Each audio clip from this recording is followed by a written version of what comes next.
Ignition sequence start. 6, 5, 4, 3, 2, 1, 0. All engine running. Liftoff. We have a liftoff. 32 minutes. I just wanted to make sure I had my phone on mute before we got started because I didn't want any accidents to happen because, phone calls and all. Are you referring to something? I just didn't want to get a phone call or a message on my phone and didn't want that to happen.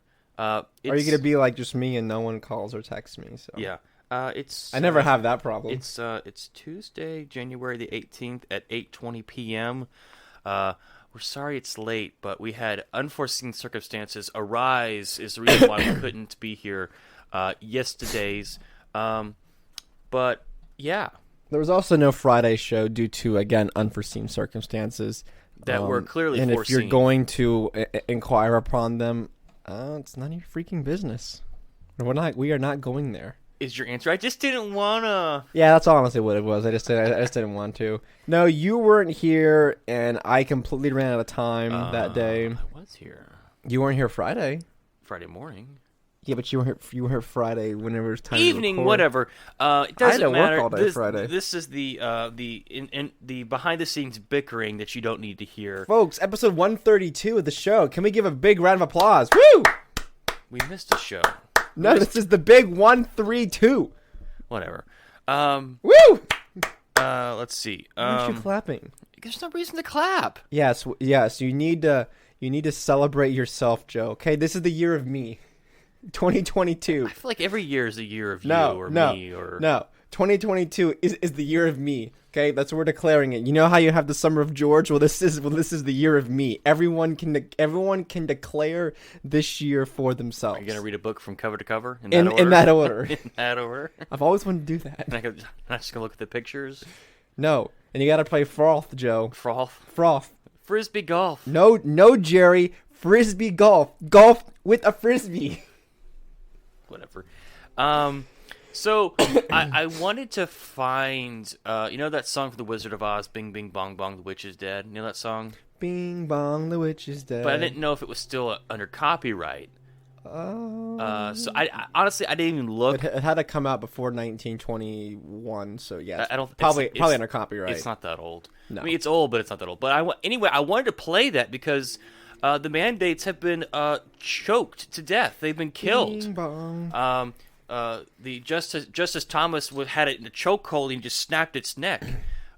With Sam Alito, he had his elbow in the guy's, in the guy's gut while Thomas was just raining blows down upon him. No, what this like was? Frank Costanza was reaching for that doll. I mean, action figure. No, what this was is that Justice Thomas had him in a Kimura lock, and he's just begging for mercy, crying, but he still has 3 minutes left in the round, and there's no one to tag in. Everyone else is out. He's like, oh my gosh! Well, and he tapped out, man, tapped out. You could see Roberts from the bench like, be careful, don't hurt him. Be careful, don't hurt him. Roberts like, oh, I'm not messing with that. I'm too old to get up or to see what's going on. Sotomayor was like, why won't he put on his mask? Garcich, put on your mask. No. See, Sotomayor was gonna tag in to help him out, but Thomas didn't have a mask on. It's like, oh nope, not going over there. Don't want to risk anything. I can't get the virus in my old age. Anyway, so if you haven't heard by now, the vaccine mandates have been officially just like gutted and decapitated by the Supreme Court. Thanks to the so-called conservative justices. It was a 6-3 split. Now, it's as far as OSHA mandating a vaccine for the workplace, it can't be done. But that doesn't mean that a private company still can't take it on their, they can't take the righteous crusade themselves and mandatory vaccine for their workforce. The Supreme Court also left in the mandate for healthcare workers, which again is incredibly sad. Well, it's only healthcare workers that receive federal money. Doesn't matter. No, I understand, but that's an important stipulation. So that way, if you work, what about companies that receive federal funds? No. What I'm saying is that if you work for like a private firm, and let's just say that you're a chiropractor office, right? And you're in the medical field, and you don't receive federal funding, then you don't apply underneath this. So really, this will only apply to like major hospitals. Yeah. And just lots of doctors so if you and work lots of nurses. But I'm saying, but if you work for a minute clinic or a small family practice, you probably won't have to. So if you work for the big box and the big box or the big doc, the big whatever, you're screwed. Well, kind of, but what I'm saying is it's that still wrong. No, but there is a difference. Why are you rationalizing it? I'm not. I'm just saying that. Are you okay with it? No, I'm just saying so people understand that there is a difference. Okay, fine. There's a difference from Dr. Feelgood over there who runs a part-time chiropractic clinic, and then the big brain surgeon who works at Grady Memorial, whatever it's called. There is a difference. So whenever people say, "Oh, well, now healthcare have to get all this," no, this only applies to if you get federal funding or not. So your local family dentistry probably won't have to apply to this. Right, but it's still not okay, and I still don't agree with it. I'm not disagreeing with you. I'm poking you. That's what I'm poking you. Yeah, right and now. It's not stupid. And you got a little flustered, I will say. But anyway, so I think it was today Carhartt, who makes those god awful looking clothes, said that they're still going to mandate the vaccine for their employees. Which again, there is a line that I think we are on the threshold of, is that okay? So private companies should be allowed to make some decisions for their company, right? I think we all can agree with that. People say, well, what about uniform rules, or what about appearance? You got to be clean shaven if you work at some places. You have to wear business apparel to work in an office, right? There's a difference between that. Wearing clothes is one thing, but requiring someone to undergo a medical procedure that's going to be with them for the rest of their life, that's completely different. And so the question is, well, is there anything that can be done about this? Federally? At the government level? I don't know. I don't know if anybody should do anything. Do I like it? No. If I worked for Carhartt or for one of these other major corporations that was still taking the baton from Biden and carrying the torch of the holy water that is the vaccines and administering it to the populace through the threat of firing someone, I'm still not okay with that. I still don't think it's right. What's I'm lost here. What you're trying to say? Okay. What I'm trying to say is it still okay for a company to mandate a vaccine for its employers? Is there a line that we are we at a point where the government is going to be able to tell companies you cannot force your employees to get the vaccine if they don't want it? I don't think that's what the case was about. No, but it's not. So you're not talking about the case anymore. We're talking about just a general. Yeah, that's what I'm talking about now. Is it okay? Now, for these major corporations, say, you know what? Even though the Supreme Court said that OSHA, we can't do it through OSHA, we're still going to do it because we think it's the right thing to do. I think you're missing the biggest thing about this. Well, this is the first part of the conversation I wanted to have. Well, okay, but what I'm saying is, I think you're missing the biggest point of this is now. They can't fall behind that argument of, oh, well, we're just following OSHA guidelines here. Go get your vaccine if you work for a Walmart or something like that. So now employees can't argue. Remember, the whole thing with before is, hey, you're not allowed to dispute this because it is a federal mandate now. Even though it wasn't. Yes, but I'm saying that it was a federal mandate, and now it's not. So now Walmart can't come out and say to their employees, you have to get this vaccine because it's a federal mandate. Now this gives power back to the employees who may be able to quit or, unionize or might be able to strong-arm companies because a lot of these big corporations, a lot of these big companies are struggling with labor shortages already. And now you've taken away a lot of the power that they had to keep people there due to this vaccine, because a lot of people felt trapped in this if they have not already received it yet. It's like, oh well, if I don't get it here, then if I quit, I'll have to get it somewhere else. So I might as well just go and get it. But now, well, I don't have to take this. An employer might mandate it. But then that opens a whole argument that I think you're trying to bring up now, where possibly they could sue. File a lawsuit Now, saying, that's very expensive. Is this, well, I mean, it could be class action, something like that, but, I mean, this opens up another argument now where it's like, it's not federally required for 100 or more employees, and now, you know, a company may have to, if they're sued and it gets to a high enough court, they may have to prove, you know, precedent for this. You know, there's never, like, okay, if you worked in a medical environment, there was some requirements federally and also otherwise to get certain procedures done and immunizations. But if you're a Walmart greeter, I don't think Walmart's ever required you to have a flu shot to work there. Well, okay, I look at it like this, right? Some companies that you go and work for, they will pay for you to go get training, right? If you go to a particular field, you might get training to work better in that field, right? With the vaccine, if they're going to be requiring it, then if they're not, they should compensate you for whatever complications you may have to get the vaccine, right? Because when you leave that way, if you were at a job and you need to go get some on-the-job training from a class or whatever, you can take those skills somewhere else. Well, if your current employer mandates that you get the vaccine because that's the company rules, well, that goes with you as well. So they should pay for it. And if you have any complications from it, they should pay for it too. Because it wasn't your decision. You were, let's be honest here, no one is willingly, I mean, maybe not a lot of people are willingly going and getting this thing because they want it. Many of them are getting it because they don't want to lose their job. They want to keep their job. They like where they work. But this is just one of those things they have to do. So if that's the case, then if you have any complications, or if you have to pay for it, the company should pay for it.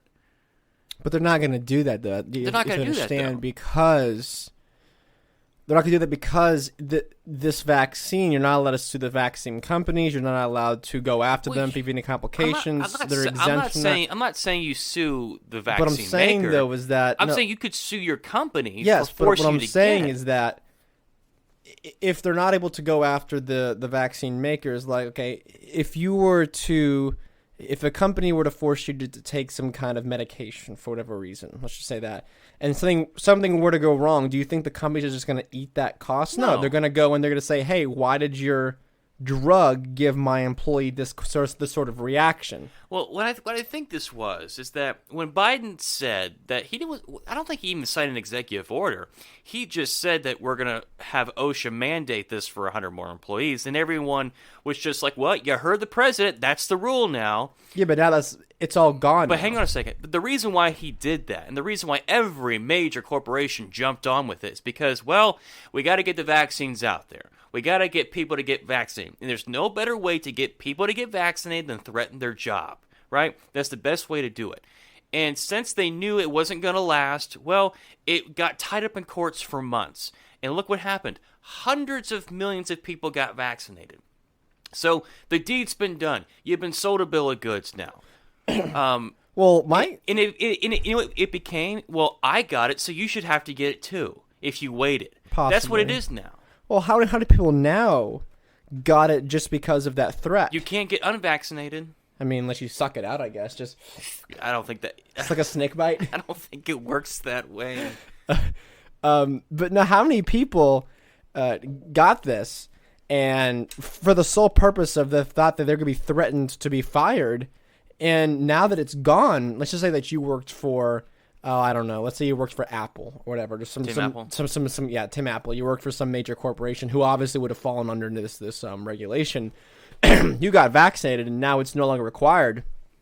Now what? I mean, couldn't you sue because you were threatened to lose your job under a federal thing that's no longer a thing anymore? I mean, this opens up a lot of questions, and I think now corporations might be a little skeptical for implementing this because they don't have that cover of the federal government anymore. Well, I think you're going to see a lot of them double down on it. You might see some double down, yes. You might see some go, hey, we're doing this anyways. There are some states that are some states or people considering taxing unvaccinated folks think it was California. Which again, there too, if that is not, I don't know, manipulation isn't the right word. If that's not extortion, I don't know what is. That's not coercion. If that's not coercion or extortion, I don't know what is. I mean, that is taking the, hey, we're going to, what that is it saying we're going to take more money from you at the threat of a gun unless you undergo this medical procedure. Because honestly, that's what taxation is. We've been on this many, many times. No one pays their taxes that they're stolen from you. So now you're saying, hey, we're going to take more money from you at the threat of gunpoint and jail time if you resist unless you get vaccinated. I don't know how... How is that? I mean, yes, it's extremely hyperbolic, and a lot of these things are just thrown out there to be hyperbolic. Will they ever do it? I don't know how in the heck that would ever stand. I just don't know how that would ever, because it's the same thing of saying, hey, we're going to increase your income tax for the state if you have X amount of property, or some kind of arbitrary social status thing about you. If they decide, because African Americans earn less on average than white Americans, we're going to tax black Americans less and white Americans more because white Americans earn more. We'd all say that's wrong because it's racist and it's wrong. We'd all say that. You could apply the same thing to, hey, if you wear this color shirt, we're going to tax you more. So you better not wear red today, or else just your taxes go up 10%. Or if you don't wear green on St. Patrick's Day, you're going to get fined.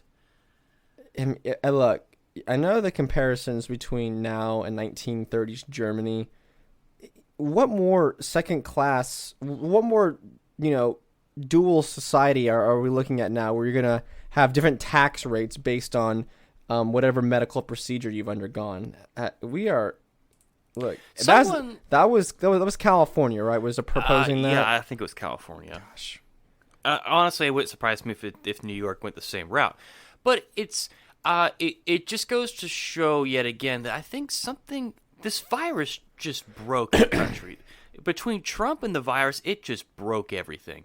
Nothing was going to go back to the way it was. We're not going to go back to 2019 America. It's not going to happen. It just shows just how broken things are, and the possibility for some kind of standoff or something between blue states and red states, between the vaccinated and the unvaccinated. Even though I think the Roe v. Wade is coming up before the Supreme Court here pretty soon as well, and you want to talk about the culture, or you want to talk about people getting upset over that. I mean, it's going to get way worse than the vaccine. You might see states secede over that. I mean, that is one of the. I mean, we've said on the show before, but that is the perfect kindling. Well, binary choice, because no one's like, I'm on the fence on whether I'm pro-life or pro-choice. I think some people are. I am. Okay, what I'm saying is that if you're engaged in this debate, you're either pro-life, no one's gray area on pro-life and pro-choice. You're either one or the other. Either it's murder or it's not. Exactly. Or either you're ending a life or you're not. Yes, what I'm saying though is that no one's on the fence I really don't care on this issue. This is a clear-cut issue. Yeah. You're either pro-life or you're pro-choice. No one's usually on the fence I haven't really made up my mind. I'm kind of neutral on this issue. I wish more people were that way. People that haven't really looked into it or have done enough research to actually have an opinion. I wish more people would say, either if you're leaning pro or pro-choice or pro-life, if you haven't done enough research to make an educated statement about it, then you probably should say, you know what, I just don't know. I think that's a very honest answer someone can have. But no one has that. No. Unfortunately, no. If they know about the issue, they are on one side of the fence or other. So this is an argument where if Roe v. Wade continues, pro-lifers see this as legalizing murder. But if they overturn Roe v. Wade and now abortion is legal on the federal level and it's up to the states, and many states will use that to go out and outright ban abortions, then the pro-choice people will see this as an attack on women's rights. Reproductive rights. There is no gray area. There's no neutral position on this. You're either for it or you're against it. So this is going to be a point where if they overturn it, you might see states like California and New York and other crazy blue states say, we're going to keep abortion legal, and what are you going to do about it? This is where I just don't. This is where I have a problem with both conservatives and with both progressives, is that they both want to force their view on the other side.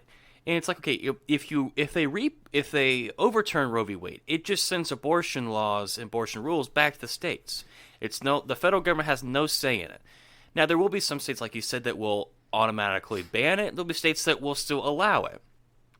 The problem is that both right and left want either it to be completely legal, no questions asked, on-demand abortions, or they want it's murder, it should never happen unless... But those are the only stances. That's what I'm saying. The problem is, though, is that this is the problem when everything has been federalized. This is the problem when you have to have the one-size-fits-all answer the Supreme Court has to decide. You know, the 9 oligarchs who just in black robes who decide our fate. It's that, you know what?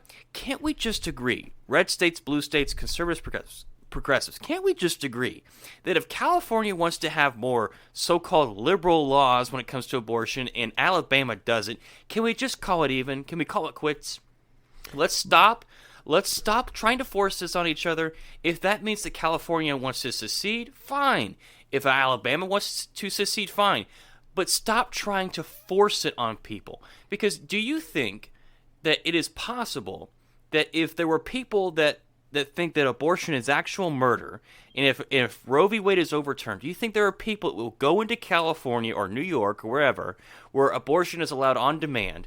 Do you think there are people who will go in there and stand outside of Planned Parenthoods or abortion clinics and not allow people in armed? Do you think that's possible? Of course it's possible. But is that what we want? No, it's not what we want. Let them in armed. Do you think there are people who will go into abortion clinics armed saying, we're not going to let you in here because we think this is what you're doing is murder? In those states? Yeah, do you think people will come from red states to blue states? I am so lost right now. You're saying that someone who is trying to get an abortion will go from a red state to a blue state armed? No. Do you think that there are pro-lifers who will go to a blue state armed and block people from getting into abortion clinics? Possibly. Yeah, that's what I'm trying to say. I mean, it certainly is possible. But is that what we want? Well, see here. Look, you're dealing with an issue that both sides are completely locked, and that's the problem. Well, again, this is an issue where you're not going to find this gray area laissez-faire on either side. Because they believe that they're so entrenched in their beliefs. You'll have states that will secede over this, and you might have a soft or hot civil war over something like this. It's definitely possible because of how hot button this issue is. Because you have people on the right, and like myself, who falls into the pro-life side, that does believe it's murder. So if you were to overturn Roe v. Wade, that in my opinion, that would be a fantastic thing to do. Because I think it's murder. I think it violates the Constitution, and even beyond that, it violates the natural God-given rights or rights given by nature, whatever you believe. The right not to be killed. The right not to be killed. So, yes, I do believe that should be taken away based on a look. I've argued, why abortion's wrong without bringing in, religion. It's possible. It's very possible. I just did it. But you can go further and you can say you could bring in, scriptures and any whatnot. sort of like religious argument, and it'd be just as sound. But you can argue it from a secular point of view, which I just did, which is even harder for someone on the other side to debunk. which is honestly why I do it. But yes, I do believe, and there might be civil wars of this, or if the Supreme Court comes out and just straight up bans it and says that it's murder. They won't do that. Which, yes, I agree with that they won't do it. But if they did, which I think is the right decision, morally speaking, you will have you'll have states that will continue to do it. To defy it. And it'll either be, and because it's considered to be murder, that's not something like, it's not something like smoking pot or selling pot where like really they don't care. The federal government really honestly doesn't care, because if they did, they'd be raiding states that have nullified this. We're dealing with, murders. That's not exactly the same degree of crime as, someone smoking a joint. Well, I think the possibility with the decision on the vaccine mandates through OSHA, or the potential overturning of Roe v. Wade, really is actually a very, very good thing, because not just because vaccines are wrong and abortions wrong, not just because of that, because the reaction to it by other states, because let's look at immigration, right? The state of California and other states have just said, we're not complying with federal immigration laws. We're just not doing it. And no one bats an eye. They're allowed to do it. No one cares. What happens is, if states decide, well, the Supreme Court said no, so in the state of Georgia, Florida, wherever, you're not allowed to mandate a vaccine. But in a blue state, well, we're still going to mandate the vaccine because Biden said so. What happens is that once people see that to happen, and if Roe v. Wade's overturned and states enforce it and states don't enforce it, it's a breakdown of the system. It's a complete breakdown of the system, because then people say, what about these stupid gun laws? Well, if they're not going to abide by this rule, then why should we? So you know what? Automatic weapons should be passed out like candy on Halloween.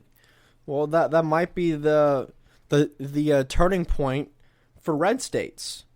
Red states might see if abortion is banned, and California continues to do it, and the federal government doesn't do anything about it. This is another scenario. Abortion's illegal. California continues to authorize them, and you might have a state like Georgia or Florida, who is turning red, who might be like, well, why do I need a federal permit to carry my pistol? Yeah. Or why am I not allowed to go and buy a military class M4? The problem is that this is a federal law. If the governor of Florida or Georgia says, I don't care if you own an M4, go for it. The problem is that conservatives are so emotionally attached to their sacred documents, the Constitution, whatever, that they won't do it because, this is what great-great-great-grandpappy gave us. And it's like, well, you can see that no one's actually following the rules here. So why should you? But the moment that they understand that, but a lot of them won't. Yeah, but look. This is where we have a unique opportunity to speak to a lot of these people. Is that every single federal gun law on the books violates the Second Amendment? Every single one. But yet you will see these people parade around and praise the ATF, the FBI. I think you're beginning to. I think that's beginning to turn, Joe. I really think it is. Hang on, I think it is.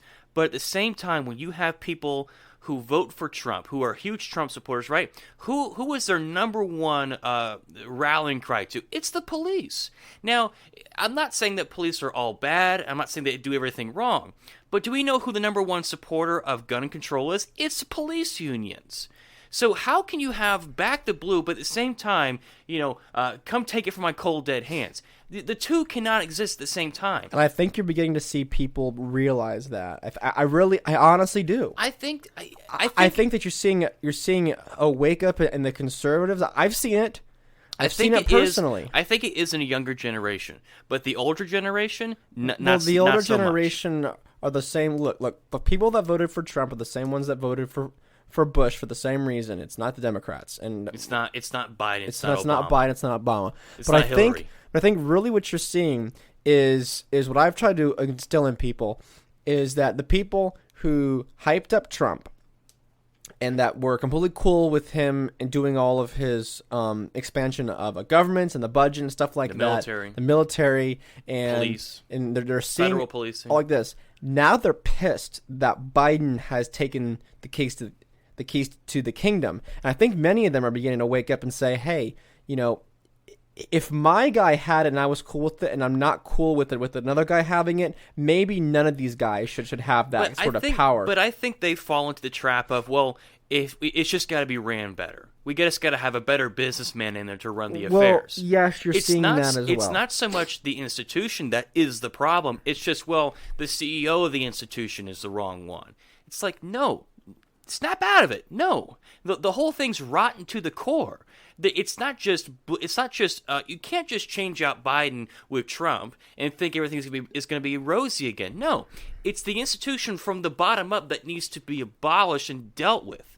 Because you can change. I mean, you can paint the walls in a burning building, but the building's still burning. You know, I said something about the police to a conservative. I forget who it was, but they were. It was about the whole George Floyd issue and about how Derek Chauvin was convicted, and they were asking me my opinion about it because I have a very, you know, amongst my people group, I usually have a very different opinion about it. And they said, you know, how do you feel about Derek Chauvin going to jail or going to prison for what he did? And I said, honestly, you know, I'm indifferent to what he did to George Floyd for the sake of the charges against him. You know, watching the trial closely, they didn't convince me that that Chauvin was the cause of death per se. But am I sad that he went to prison? And I said no. I said I'm not. I said this is the guy who still detained a man for using a counterfeit bill after the government, the one that pays him, just inflated his dollars so much less over the past year and got away with it scot-free. And this is also probably the same officer who would have arrested George Floyd if he owned a business for opening during quarantine and stay-at-home orders. So I really don't have much sympathy for Chauvin, and I think that you're seeing that a lot with conservatives who aren't stupid, who are honest with themselves after 2020 and after 2021 when they saw the police, you know, the Back the Blue people, going to businesses and arresting business owners for continuing to open up their business. You had a hard time defending that. You really, really did. Yeah. Because the argument of, oh, well, they're just following orders, or they have a family too, and that's when you use the great Michael Malice spin on them, and you say, okay, how much would Greggy Whitmore have to pay you to arrest a gym owner, or that big or the gym in New Jersey? How much would Phil Murphy have to pay you to go arrest that man? And they fold. Because it's true. Same thing with the federal agents. How much would Joe Biden have to pay you to do this and this? They won't do it. Because a lot of these people deep down do have morals and they do have standards. And whenever you pose them with that question, they go, oh, well, screw Phil Murphy. Okay, well, he's the one that's paying your check here. How much would Phil Murphy have to pay you to go arrest a gym owner for doing nothing more than opening up his gym? How much? But is it enough to make a difference, though, as far as people seeing that and realizing? Is it enough to make a difference? Because outside of the Blaze is the only so-called conservative publication that I have seen that has ever questioned possibly doing anything about that. Daniel Horowitz, who I think is one of the editors there at the Blaze, who a few months ago had said, defund the police. A conservative said defund the police because of their actions during COVID. Now, are you seeing that at National Review? Will you ever hear Bill O'Reilly say that? Bill O'Reilly's not a conservative. Will Mark Levin say that? Will Sean Hannity say that? Would Rush Limbaugh say that? Would Trump say that? Would Mike Huckabee say that? Would Ben Shapiro say that? Maybe Tucker. Tucker's said it before. Tucker probably would go for it. But see, here's the thing that you're talking about the institutional conservatives won't say that because they still hold on because the moment that they Because again, defund the police is a left-wing talking point. Saying I'm not saying defund the police. I'm saying calling into question their actions during COVID. The institutional conservatives will never criticize the police because that it's a liberal talking point, and they have to disagree with anything the left does because the left said it. Yeah. But everyone else who has integrity, I mean, you've seen a complete switch on so many conservatives out there who are honest and true with themselves, and you've seen guys like Tim Pool who's completely switched around on defunding the police. But he's not a conservative. I understand that, but a lot of conservatives listen to him. Like he's killing it with conservatives, and he has a wide range, and I think that more people listen to guys like Tim Pool and guys like us, and people who are actually honest with themselves about what's going on with the police and what happened over the last 2 years. That you might have to sit there and say, hey, maybe there's something wrong here with this. And, you can still respect police officers as an individual, but maybe not quite hold this reverence for them, which I kind of think where I'm at with them. That doesn't mean you get to go and, spit on a police officer or flip one off. No, it's not that at all. But, look at them for what they are. Well, the foot soldiers of the state. And someone were like, oh, well, that's, equating them to, SS or, whatever. But tell me I'm wrong. Tell me they're not the... When Bill de Blasio was illegally painting Black Lives Matter on the street and the NYPD was protecting him, knowing it was full well it was illegal, what else are they? Well, yes. What else are they? They are the Stasi. They are his private security force. There's no other way to explain it. He's clearly doing something that is illegal, and the NYPD is protecting him and protecting the so-called mural that was painted on the road in New York City. It's illegal. But I do think you're beginning to see some people wake up on this. I think slowly but surely. I hope you're right, but I feel like it's not enough to make a difference because... the former director of the CDC came out and said that something about Omicron being not as deadly but more contagious, saying this is signaling the end of the pandemic, contradicting Fauci, who's saying, "Oh, we got 6 more months of death." I think Fauci said something similar about that. Actually, I saw a headline. But regardless of that, the pandemic is hopefully ending soon. Well, who knows how long it'll be? But once the pandemic is over. And once there's no reason to shut down businesses or to go in to see if people are wearing a mask or checking passports, once all that is passed, then all this momentum is gone. Possibly the police have shown their cards, because and a lot of people who are honest with themselves are going to say, hey, if they did this in the past, why wouldn't they do it in the future? Right. Why wouldn't they? But the examples we have to point to now are, okay, we look at drug raids. A lot of conservatives still hold that drugs should still be illegal. Let's get a better one for you. Hang on. I have, or if it's guns, they'll say you know what? I still think that these gun control laws are wrong, but they're doing their job. They're keeping us safe, whatever. No, that's the rationalization they'll make. That's you take the momentum and you put it somewhere else. Look, I'm telling you, this is how you do it. I know. You take the COVID momentum and you say, hey, do you think that a business owner on their own property has the right to conduct their own business? Yes or no? And every conservative would 9 times out of 10 say, well, yeah, of course. A gym owner has the right to open up their doors. It's their property. It's their business. Okay. If you can get a conservative to concede the truth that every gun law on the books is unconstitutional on itself, the right to bear arms and needing a federal background check or needing a federal permit or a concealed carry permit. Safely storing it. Safely unloaded, separately locked away. All of these violate the Second Amendment. If you can get them to concede on that, then what do you say about a police officer who, if you have let's say you have a handgun in your glove box, police officer asks you, do you have anything, do you have any weapons in your car? And you said, yes, I do. It's in the glove box here. Oh, well, this handgun is not allowed in this state. You are now arrested. What do you say about that police officer? What do you say about that? Or if you have a rifle that maybe you don't have your papers on, okay, cop comes and arrests you and you go to jail for 5-10 years. Or you pay some massive fine. What do you say about that police officer? Well, who are you to step on my Second Amendment God-given natural rights to defend myself? You don't get to do that. See, that's where you take it. Right. You take that energy and you move on to the next thing. Guns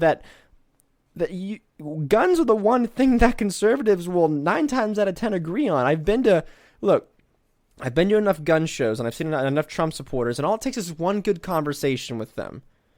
You know, I had a conversation with one guy, and they were talking about Biden and all that stuff, and he said, we should lock up a lot of these guys, and I said, send them all to Gitmo, and he kind of had a strange look, but then at the same time he was like, maybe he's onto something on this. It's very possible, but at the same time, though, I'm not trying to rain on the parade. This conversation we're having, I just don't know if I see the turning point USAs of the world going that way. I just don't know if I see that happening, and I think that's where people like us, who with our background of thinking, step in and say, you know what, the Charlie Kirk of the world, so they're the real commies here. Call Charlie Kirk a communist from a conservative point of view, and you'll spin heads. But I think the people who are honestly searching for the truth, and they're not listening to Charlie Kirk. If all you're listening to is Charlie Kirk and Bill O'Reilly and Sean Hannity, I don't really need to talk to you, because you're not really interested in looking for the truth. You're not really interested. You just want the opinions of those people, and whatever they say, that's your worldview. Instead of building your own worldview and seeing, okay, who is going to agree with this correct worldview based on natural rights and property rights and so on and so forth, and who's going to help me grow and learn more into that, instead of saying, okay, I don't know what to think, but Sean Hannity said that the police are good, so yeah, I like the police now, they're good. Or he wears the CIA pin. I like the CIA. I think they're doing a good job. I still can't get over that. What you got to do, I'm telling you, call into the radio show. I don't know. Call in and be like, Sean, I don't hate you, but what's with the CIA pin, bro? I don't understand how he gets away with that. I don't know if anyone's ever asked him about it, but the organizations that were used to take down your boy Trump, the CIA, the DOJ, Comey, the FBI, you wear their pins, and they took down Trump. They impeached him over. I think you need to ask him. Over Russiagate, over the Steele dossier. It all came from them. The institutions took him down, and yet you still wear their pins with pride. What is this? This is another thing I don't understand about conservatives, that they are such institutionalists. They will sing the praise of the CIA while they are currently locking them in gulags. I don't understand it. I don't get it. It's the same thing with the military, right? It's they have such love for the military, but like, do you see what the possible danger with the military is with COVID? Or you go back and look at any of the founders and what they said about standing armies, so that the most dangerous things to a country is taxes and standing armies. It's like, you claim to love these guys, but you conveniently ignore them when it comes to the military or the CIA. Again, that's the thing that you have to go into next. You have to look. You can't just stop at one. You have to keep going. You got to compound this. Well, I think if you lead off with abolish the military, that might be coming on a little too strong. I think if we start with maybe cops should enforce gun control. I think it's a good place to start. Yes, and then we can lean into the military. Once you get them to admit that, then that's how it continues going. I'm telling you, we're on the right track, okay? We're going to win all this. I wrote a whole piece about this, and you can go read about it, libertyoverdrive.substack.com. Go read all about it. Look, I think we're going to win. I think that there's a lot of people out, there's a lot of Trump supporters who are differentialized right now and are looking for someone different. They're seeing that Trump completely dropped the ball on defending the people at January 6th, didn't pardon any of them. The COVID fiascos. Yeah, did all of that. And there's a lot of people out there, especially in Georgia, who look at Brian Kemp and see what the fool he is and the idiot that he is. There's a lot of people who are saying, hey, I can't trust the Republican Party anymore. Trump failed me. and here in Georgia, Brian Kemp failed me. Where's there to go? I'm not voting for the left. I'm not voting for Democrats. So who's left? That's our moment to strike. I think that there's prime soil and prime people on the right, especially in in sort of my realm of the Christian conservative. There's a lot of people out there who are just who are defranchised. I don't know how Trump can run in 2024 on his successes with COVID. Because it's like, okay, he wants to run on because he got the vaccines, and he thinks the vaccines are just so wonderful. But there's a large part of his base that feels completely sold out by him because the way the vaccines have been used, by the OSHA mandate, and we can go through the list of things. But he will run on, oh, well, I got the vaccines out there first. And his base is like, I don't know about that. Again. But then, when it comes to the economy about COVID, he says, well, I won't lock you down again. But you're the one that locked us down. How can you claim that you saved the economy when you destroyed it? That's what I'm saying. That's where people are not going to vote for him again. They're not going to do it. But the problem is, though, is that they're faced with a binary choice. It's going to be Biden if he's still alive. It's going to be. That's why they won't go vote. Some people won't go vote because they're not going to. The people that voted for Trump who feel disenfranchised now, when faced with a choice between Trump or some lizard person from the left, they're going to go with Trump. Look, I'm telling you right now, what's going to happen is in 2024, you're going to have Trump with the Republicans, and then the People's Party of America is going to be George Bush and Hillary Clinton, okay? We're going to, look. Liz Cheney. Yeah, George Bush and Liz Cheney. Ugh. Well, George can't run again because he's already been president twice. Okay, sorry. Hillary Clinton will be president, and then George Bush will be the vice president. Again, it wouldn't work because... Yes, it could. Maybe. He could be vice president. He just couldn't be president. He couldn't run again. No. He couldn't. Yes, exactly. I think he can be sworn into president because couldn't a former president who's ran twice be Speaker of the House? No. I got it's going to be Liz Cheney, Michelle Obama. That's what it's going to be. Yes, but look, there are people who are not going to vote for Trump again. I'm telling you. He is so tone deaf to his base. He has completely gaslit his entire base. Did you see that rally he had in Arizona? Joe, it doesn't matter, okay? Hang on. There are some people out there that still think that Trump is the Messiah, and I can't help those people. They're lost. I'm not talking to those people. But that's a lot of voters, though. Yes, there's still a lot of people that still vote for Hillary Clinton. But here's the difference, though. But no. What you're completely missing is the fact that there's a lot of people out there who were faithful to Trump. You had freaking Ann Coulter who came out against him, and she wrote the book "In Trump We Trust." Yes. She's one of the she's like one of the biggest institutional conservatives that are coming out against this man because of the COVID. There's a lot of people out there, hardcore Trump's people, who are like, hey, bro, you don't understand you may have given us this vaccine. We're not disagreeing with that, but look at what they're using this for. Stop peddling this. The boosters. Stop peddling the boosters. Stop. Because I just wish he wouldn't run again. Well, I just wish same. I hope he would. But look, wouldn't it be funny though? Okay, not that he runs again, but can we get it back on Twitter? Yeah. If Trump gets back on Twitter, I'll get back on Twitter. There you go. It's never gonna happen. There's something to shoot for. But I'm telling you, Joe. Well, I'm telling you. When I say the crowd sizes, right? They all said that. Well, the crowd sizes don't mean anything. Then he ended up winning in 2016. I still think, though.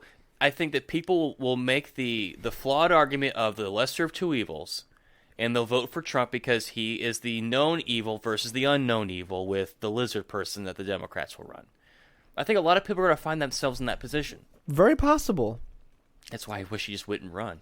Did you know that there's a feud between Desantis and Trump, I'm hearing? Yes, there's a feud between the two because didn't Trump criticize DeSantis? Oh, no.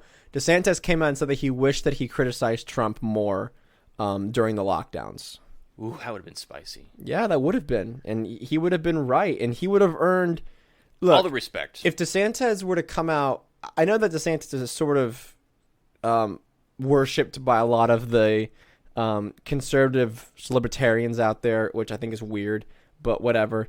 Look, you would have gotten a lot more respect from people like me and a lot of other respect from libertarians if DeSantis never locked his state down, which he did for the shortest out of any person.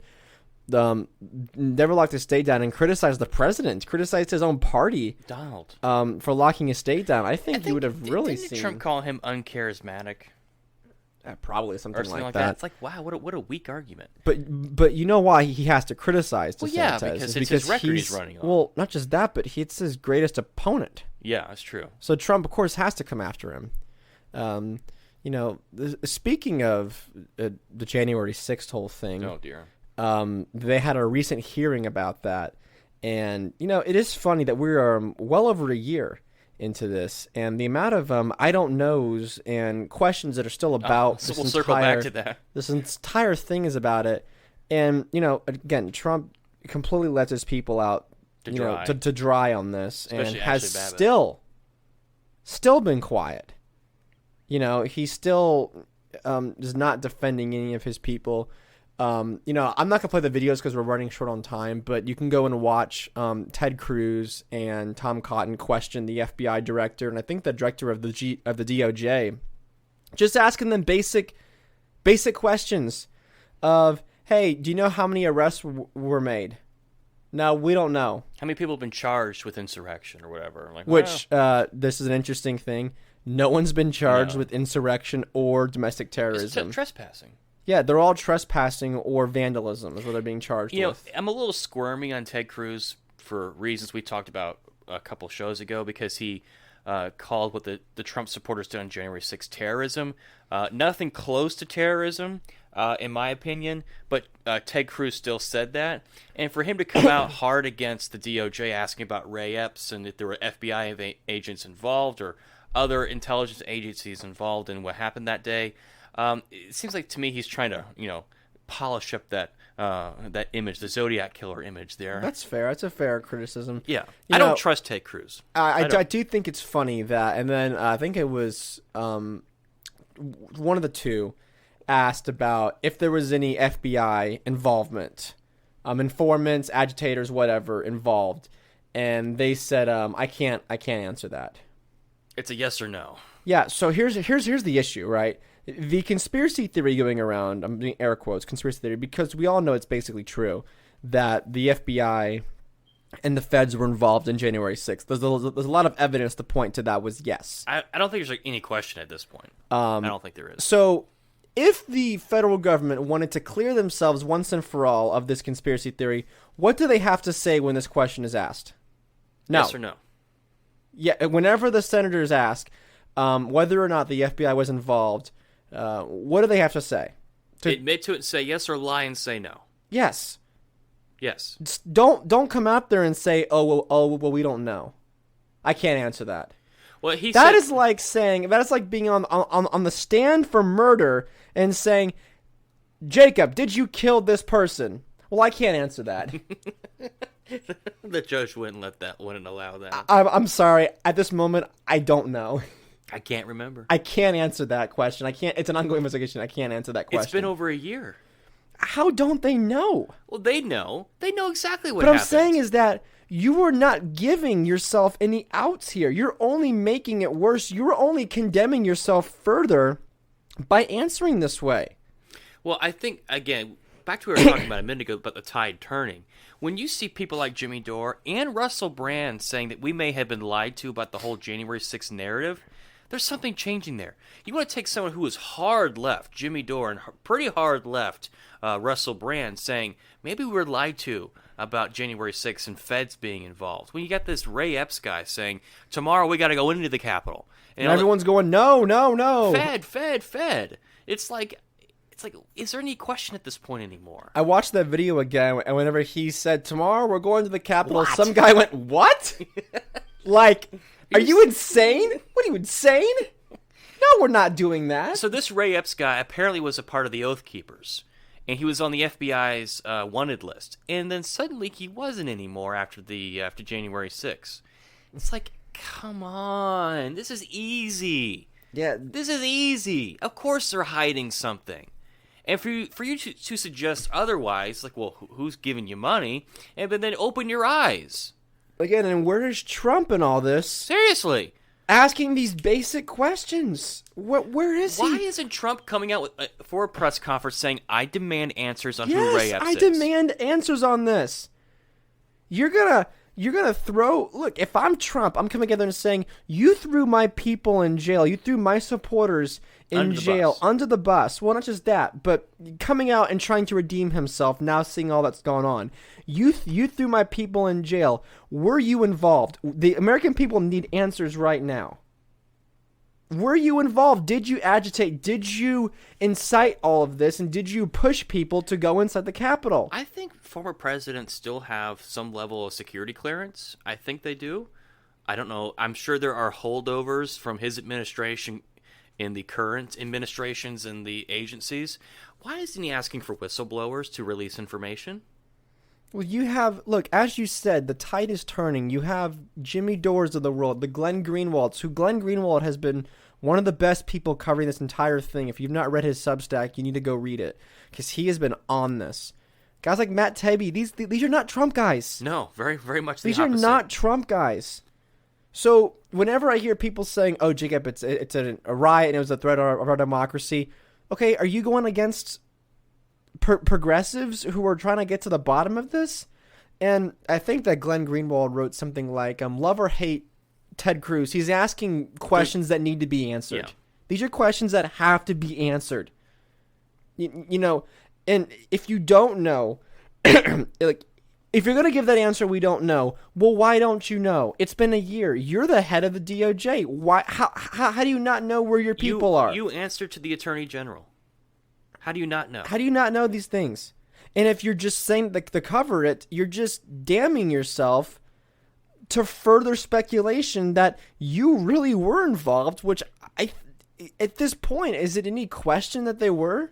It seems to me it's so ironic that the agency who is trying to squash conspiracy theories only fuels them. Yes. they're only making this worse for themselves. And the people out there who have defended this and have said this was a riot, an insurrection, and everything, An assault on democracy. No one's been charged with those crimes. And now you have the FBI and DOJ out there saying, well, we don't know if we were involved, and we don't know about this Rayapps guy, and we don't even know how many people were charged, and how many people were involved, and we don't know if the FBI was involved. What are you doing? They look. They had no problem with the Gretchen Whitmore situation. Oh, yeah. They had no problem with that.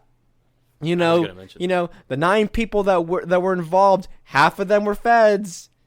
So it's not like, some people say, oh, well, Jacob, the federal government's never done stuff like that. Really? They did it literally the same time this is nothing new. They did this right after 9/11 with certain Muslim groups. They would be like, hey, you know what you should do? You should do a terrorist attack.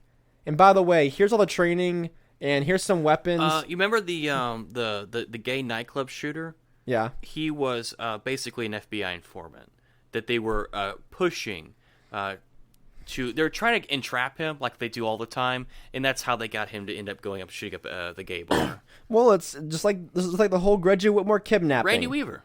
They went in there and they found I think they were either 3%ers, Oath Keepers, or some Boogaloo boys, and went in there and said, hey, you know what you should do? It'd be a good idea to go kidnap Gretchen Whitmore and kill her. And by the way, here's some training, and here's how you're going to do it. Here's some more resources. And then once you start, we're going to arrest you. It's entrapment. So this is nothing new. So some people are like, oh, well, that's a conspiracy. The federal government's never done stuff like that. No, this is documented. It's happened. You can go look at the whole Gretchen Whitmore thing. It was entrapment through and through. So to say that the federal government couldn't have been involved, it's a little bit ridiculous. It's a little bit ridiculous because it's already happened. So, well, have you seen the video of this Rayapps guy whispering into the ear of another guy, and that's when they start breaking through the barricades? There's weird things, like weird things that have gone on. I want them to play that video and see what are they supposed to make of this. Here he is the night before saying we got to go into the Capitol. Here he is whispering into the ear of another guy and then they start running in. Who could also be an informant, and then they go in the building. What is this? you saw the Capitol Hill police or other police officers opening the gates, letting people through. What is this? What is this? Answer me this. And don't say I don't know, because you do know what it is. What is this? That should be the title of this episode. What is this? What is this? What is that? The narrative that Trump incited this thing is shrinking and shrinking and shrinking. And if you're still holding firm to this, you're obviously not paying attention and not looking at what's being said. And look, I'm not reading Alex Jones or InfoWars when I report when we're talking about this. This is the Senate of the United States of America, and they can't answer basic yes or no questions. What am I supposed to make of that? You know, if they wanted to clear themselves when Ted Cruz asked, "What were the feds involved?" No, we weren't involved. Okay, and if you don't know, it's been a year. But what Ted Cruz should have said is, "Why don't you know? It's been a year." These are basic, simple questions they can't get right. It's shrinking. And again, where's Donald Trump in all this? Where's Donnie? Where is Donald Trump coming out and saying, "I demand the truth. You took me out, impeached me over this, and now it's gonna come out that you were involved, or you won't admit that, or you won't even deny that you were involved." It doesn't look good. As I said, if you were on the stand for murder and the judge or the attorney asked you, "Did you do this?" and you said, "I don't know," or "I can't answer that." You know what'd be great is if during the Republican debate, for I guess the first one or whatever, is to see someone like DeSantis or whoever attack Trump on those talking points and to watch him squirm. Because what's Trump going to say? Why did you abandon your people? We didn't January have the right 6th? resources. It wasn't the right time. No, I don't buy that. You're the federal government. You have plenty of resources. Like, come on. Why did you abandon these people? Why aren't you out there asking for answers? With COVID, you can't tout your great economic recovery because you destroyed it all with your lockdowns. How can you run on rebuilding the economy when you destroyed it? How's he going to answer those? It's a good point. It brings up a lot of good points. You wrote something the other day that it's still blowing my mind, and it's up. You've got your Substack open. I'm looking at it right now. The fact that those TikTok stars are making more than CEOs. Oh yeah, if you have not read that, my new full-length article, which it wasn't gonna be a full-length piece, but it ended up being one. So in 2021, the Wall Street Journal, I wrote an article. I wrote a little piece. You wrote for the Wall Street Journal? No, I'm saying that this came from the Wall Street Journal. That some TikTok stars made more than the average CEO in 2021. The most followed person on TikTok, Charlie DeMario, I forget who. Doesn't matter. She's not important. Made $17.5 million, which is more than the CEOs of Delta Airlines, Starbucks, McDonald's, ExxonMobil, Ford. I think Chevron as well, but all these other major companies. And, we had a long conversation last episode, which if you haven't listened to the last half hour of that, go listen to it. It's really, we delve far into kind of this topic because this article was kind of on my mind and I was brainstorming what I was going to say about it. So I won't go crazy in depth for that, but you can read it. It is a little concerning. I lay out my points about it, and what were your thoughts? Because you haven't really talked to me about it, but I don't understand how someone who can dance or talk for 15 or more seconds produces more value than the CEO of Ford. Because the CEO of Ford is responsible for how many thousands of employees, how many thousands of cars they make a year. How is that producing more value? How is that producing more worth than the Ford CEO or the Exxon CEO, right? Because if the Exxon CEO doesn't exist, then, say we want about oil companies, but the country comes to a grinding halt without oil and without gasoline or without Ford. So how is it we got to a point where someone who dances on an app creates just as much value as a CEO of a Fortune 500 company? Well, I think it's more than that, and that's the first I laid point. it out and I laid it out in a way that entertainment is kind of a weird value. It is the way that we perceive value, and you also could tie in sports to this as well. Okay, because there are many professional athletes that make more money. Michael Jordan. Well, yes, there are more that make more than an average CEO. But I think that the where I'm kind of drawing my conclusions with what I wrote is, like an entertainer. I use Dave Chappelle as an example, which I don't even know what Dave Chappelle makes a year, but I think what's his net worth? It's a lot. Dave Chappelle's net worth is 50. Okay, so $50 million. That's really not that much. Dave Chappelle is, easily the top comedian right now in the world. Most famous, most watched. I think Rogan puts him like on the Mount Rushmore of greatest of all time. Yes, there's definitely an argument for a Mount Rushmore Dave Chappelle, and I use Chappelle because he's an entertainer, but he's an entertainer strictly in that he's not like an athlete or something like that. So as a society, we give value based on how much that person means to us and how much we put a dollar amount based on how much value that has or that entertainer has for us, right? So this is more so than like baseball or a sport where the value is perceived by the company, right? So whenever an entertainer is or an actor for say is that based on viewership, direct viewership of the consumption of whatever they do. Society has deemed that Dave Chappelle is worth this much X amount of dollars based on how much we have consumed his content, if you will. Same thing with like a Jerry Seinfeld, right? Jerry Seinfeld is basically a billionaire, and that's because we have deemed that Seinfeld his show is worth that price based on the viewership of what we've done. So whenever I see someone on a social media site who makes $17.5 million a year, I have to sit back and say, okay, as a society, we believe that based on our viewership, because like the way they make money on the sites is through advertisements and through endorsements, product endorsements, right? And they only get those based on the viewership, right? A makeup company is not going to a TikTok girl and saying, "Hey, you get 1,000 views a year, I'm going to give you $1 million contract." No, that's not how this works. They companies see the viewership and they perceive a dollar amount based on whatever that viewership is. So as a society, we have said that this girl is worth $17.5 million. But based on the value of these companies and what they do, you're only worth $11 million, $12 million a year. And I don't think that, you can criticize CEOs, and sure, there's plenty of criticism to go around. Plenty.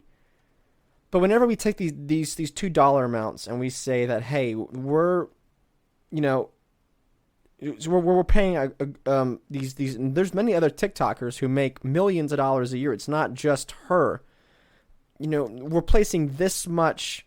Think about how much value Darren Woods has to ExxonMobil. Okay, I didn't know who that was. Sorry. Yeah. So Darren Woods is the CEO of ExxonMobil. Think about how much value he has to ExxonMobil. And ExxonMobil says, Darren, you're worth $15 million a year to us because you bring that much value. Then how much value does Charlie D'Amelio bring to society for dancing for 17 seconds every single day, or lip syncing to a popular song, or doing absolutely nothing? And you could look at an entertainer who, you want to compare apples to apples. Some people might criticize me for comparing a business CEO to an entertainer. Okay, we'll compare Dave Chappelle. He's worth $50 million. Charlie D'Amelio, or whoever, whatever her face is, made, over, 1/4 of that basically in 1 year. Do you think that her contribution to entertainment is the same as Dave Chappelle's? you'd be hard pressed to find that argument, even if you're saying, oh well, Jacob, it's just entertainment. It's okay. We have consumed this much content from this person that people think that she's worth this much money. That is, based upon what, okay, and then you say, okay, what are they doing to justify that much money? Because like if you were a member of a popular band that was double platinum, right, that year, and they made $17 million a year, and it's okay, well, what did you do to entertain the world that was worth $17 million a year? Oh, you went double platinum and released a Grammy award-winning album? Okay, we could see that. Charli D'Amelio, what did you do for your $17 million? Oh, you danced because people watched you too many times. Oh, yeah, that's troublesome. And that's what I went to say is like, is it troublesome that based upon the content that's being put out by them, like I don't care if like a YouTuber makes $17 million a year, like that doesn't bother me as much as like, hey, what are they doing? Are they genuinely entertaining people with, comedy and, original skits or nice production in their videos? Are they doing stuff like that? Or are they just sitting in front of their computer reacting to stuff? Or are they doing educational stuff? I think there's a difference with different content creators out there. But look, even if you love TikTok, God help you. But even if you do, and if you do, fine. I truly don't care. You know my opinions on social media and TikTok, but even if you do, you gotta sit back and say, hey, maybe this is not not that it's not okay, but it is just a little troublesome. Just because we could doesn't mean we should. But I don't think it's. But the question I have is then, is this just fall in line with the trend of becoming a consumer-based economy? That everything is, the value of the economy is just based off consumption.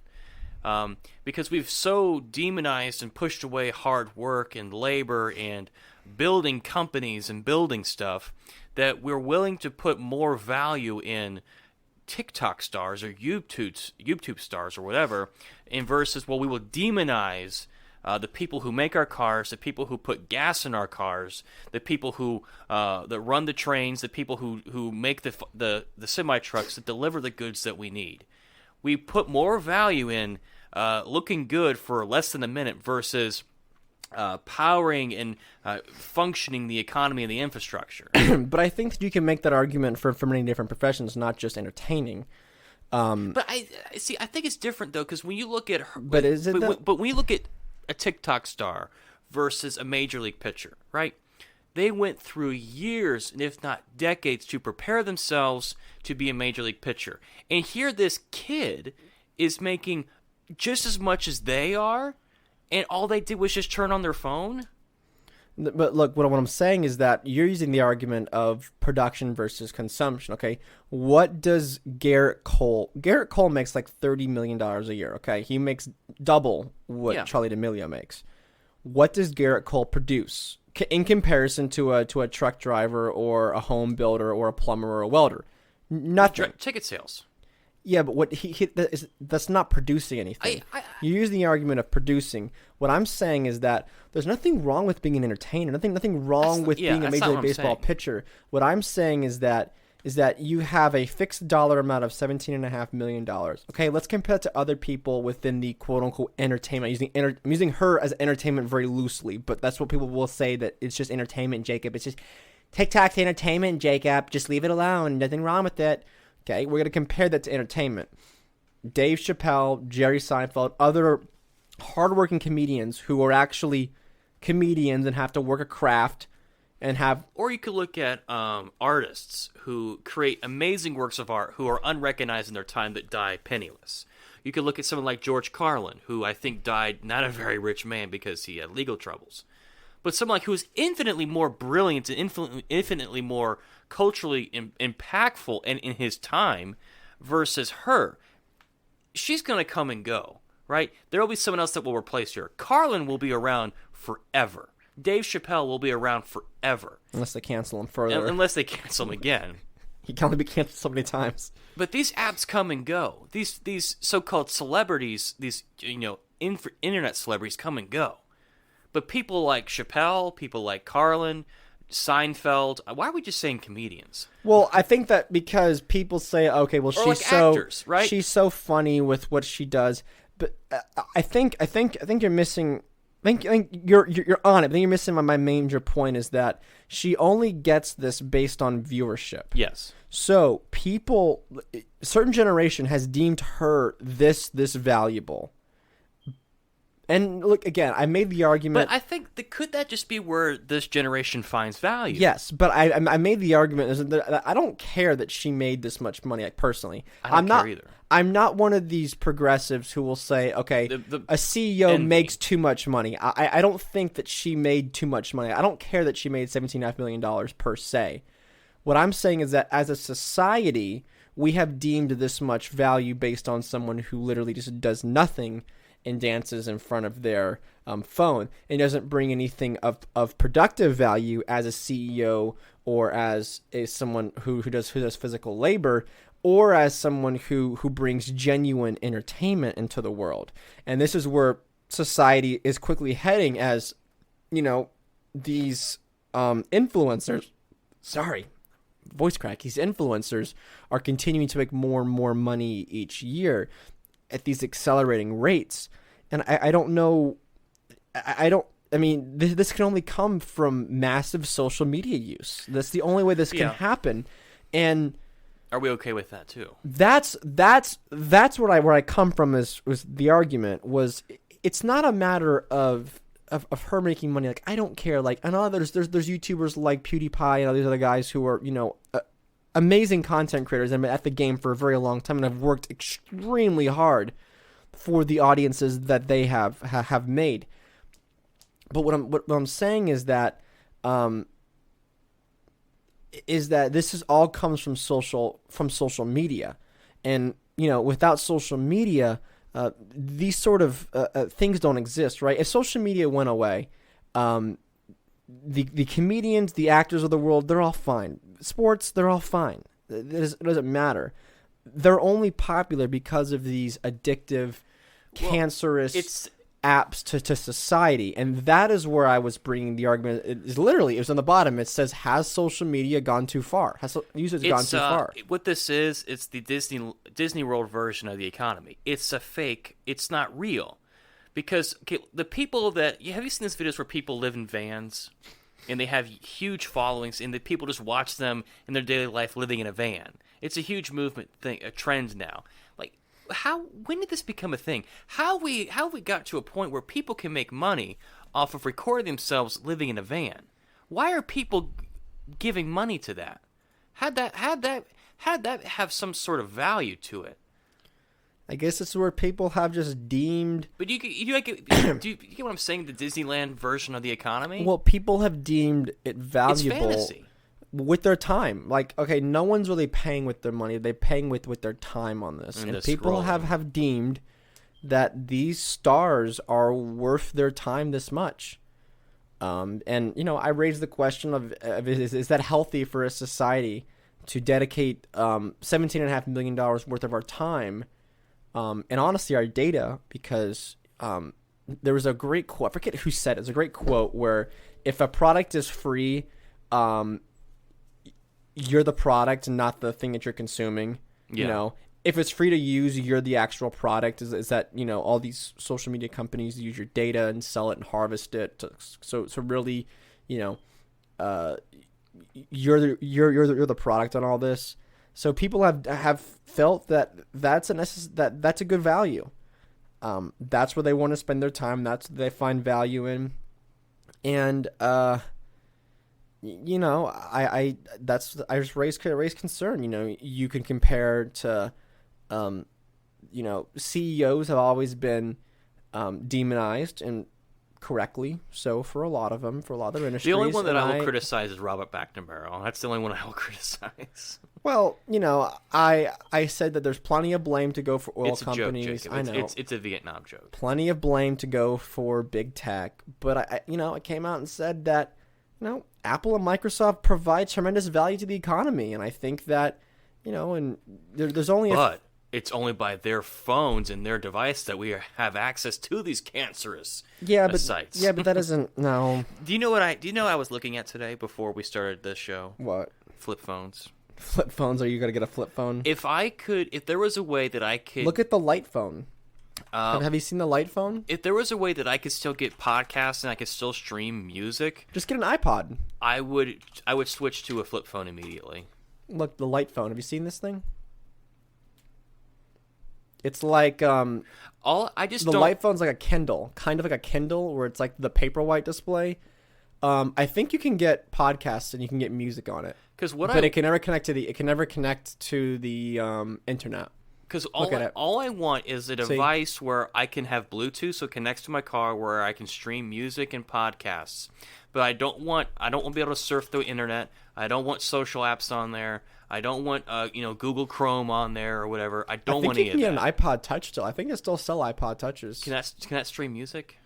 Yeah, but you have to be connected. But you can't get like a 3G connection to it. I don't think. Can you even find iPods on that? Do they even sell anymore? Well, I know they sell. Where is it at accessories? Can you even get an iPod anymore? I think it's the iPad is the new iPod, isn't it? Search iPod Touch. Here you go. How much are they? $200. You can get an iPod Touch. And there's no like can you get 3G. Can you like get, so you can download stuff to it? But I don't want. All I want is to have Spotify and maybe YouTube on it. What I'm saying is that there's no like 3G connect like some connectivity. You gotta have Wi-Fi. You gotta have Wi-Fi to do anything with it, and then you can just download whatever you want to it and then roll with it. But I don't know how good they are anymore. Because I'm seriously considering that. Well, dude, let's look at the light phone. The light phone's great. Yeah. You can get one fully maxed out. It's $400. It's kind of pricey for an iPod Touch. Expensive. But can you get them used? Probably. But look, the light phone's where it's at, dude. But I was looking at like that Nokia flip phone, because that's all I don't want apps anymore on my phone. I just want to be able to listen to music, podcasts, because I have a laptop, so if I want to research something or look something up, I can use my laptop. Because what I hate doing is sitting and watching TV or sitting doing something and just looking at my phone. Well, look, you can get. Look, I'm telling you, the light phone's where it's at. This is like the best one. You can call people, you can text people. I think there is a way that you can get podcasts and stuff on it, but it's an e-paper display, and yeah, that's the one to go with. I think that's what they're saying. They're saying this is like one of the best ones to go with. It's like $300. Well, it has a headphone jack. You can put music on it. It has a headphone jack. Oh, that's a huge plus.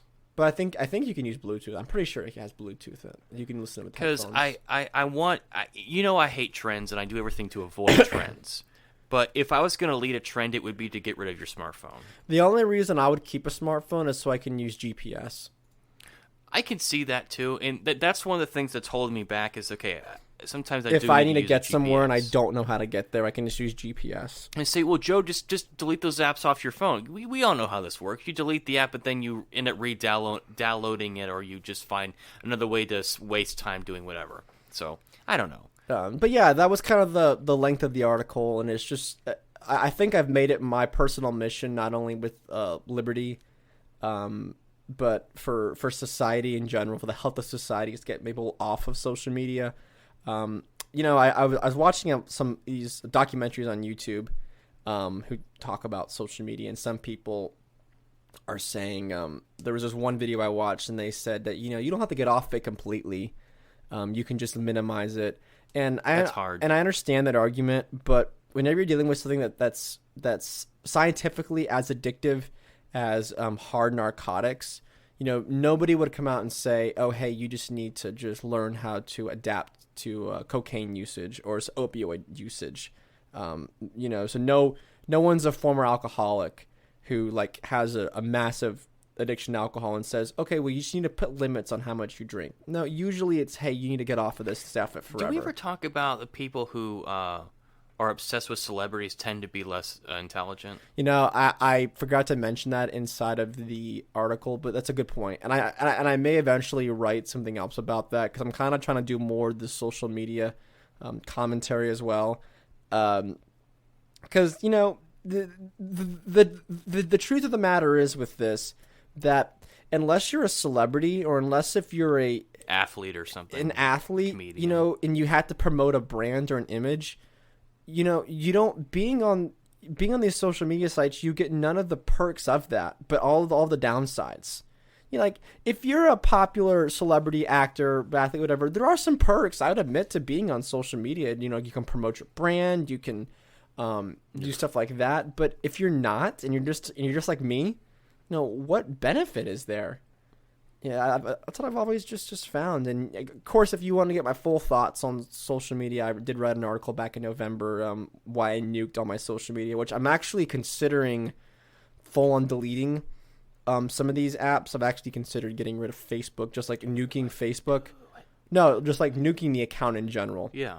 I do know that some people use the Facebook links that I post for the podcast and the Substack. So I don't know what I'm going to do there. Well, I mean, for those of you who are worried about your potential new employers looking at your social media, if you don't have them, there's nothing to look at. Well, I'm not really worried about that, but what I'm saying is that, some people do rely on one account to see what the next episode is. But I'm strongly considering it. It's something I'm thinking about, the next step.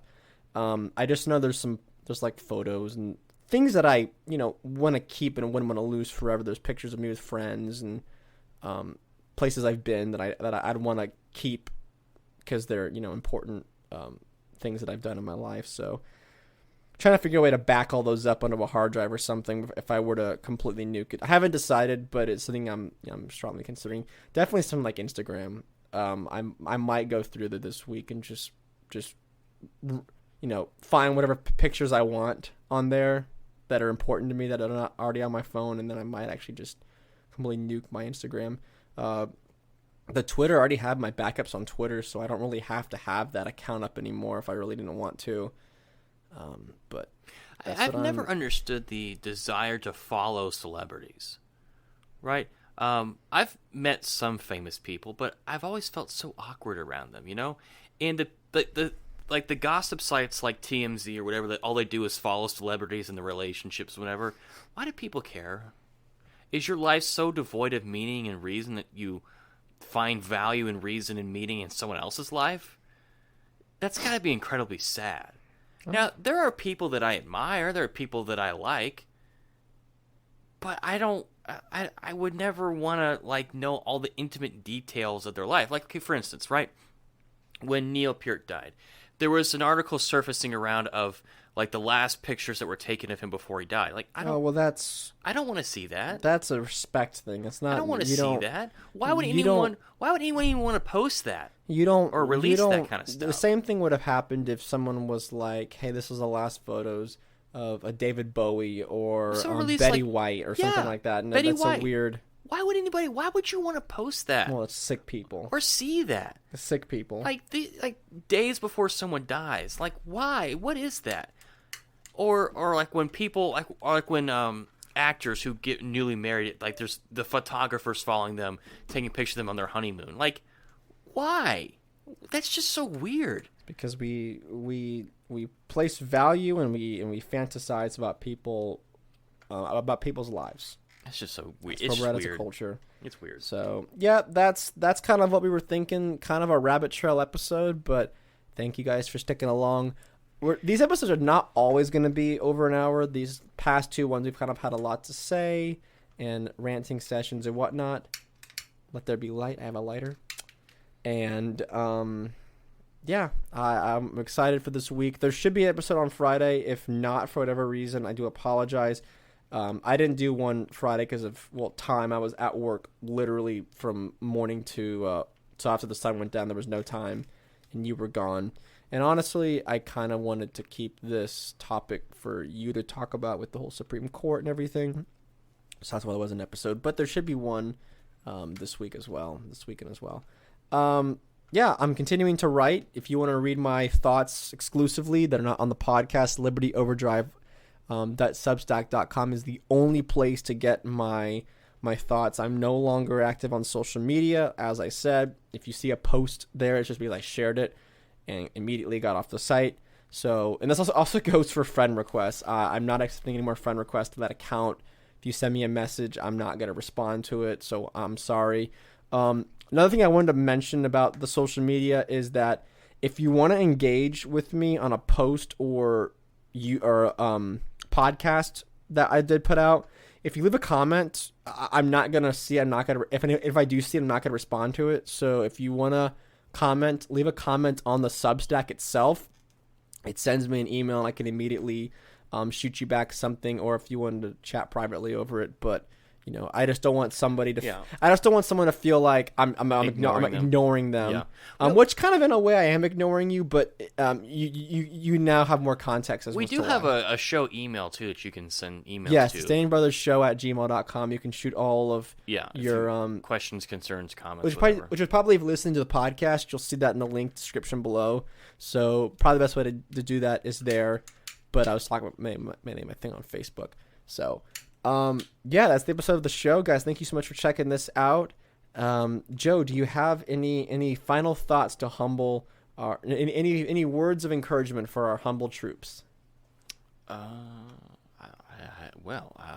don't know. Links to everything will be down below. Yeah. Just if you're thinking about it, just go ahead and nuke it. As far as your social media, if you think about it, just do it. Don't nuking that. Oh, okay. Don't rationalize it. Just get rid of it. But then again, share the show not on social media, but share it with your friends and family by word of mouth, or just send them the podcast. Text it to them. Share it on social media. I don't care. If you want to waste your time doing that, it's fine. Check out the store. We got some cool shirts and mugs and whatnot. Give us a follow. Send us a like. Leave us a comment. And please rate it too. I hear that the rating thing is big now these days too. Yes, follow the show. It's the best way to keep in touch. Like I said, if I get rid of my Facebook account and use to get your information or the updates from Facebook or the Substack, you need to subscribe to the Substack. It literally takes you 2 clicks, and then subscribe to it on whatever streaming platform that you stream it on, and rate the show on Spotify. It's a new thing that'll really help us get boosted. Because I guess that's the way they're kind of curating now. Give us a boost, don't get the booster, right? Give us a 10. We're looking for a sponsorship. Get us a sponsorship. Okay. Bye. We'll see you guys later later on this week. Goodbye. Tranquility Base here. The Eagle has landed. Roger point. Tranquility, we copy you on the ground. We got a bunch of guys about to turn blue. We're breathing again. Thanks a lot.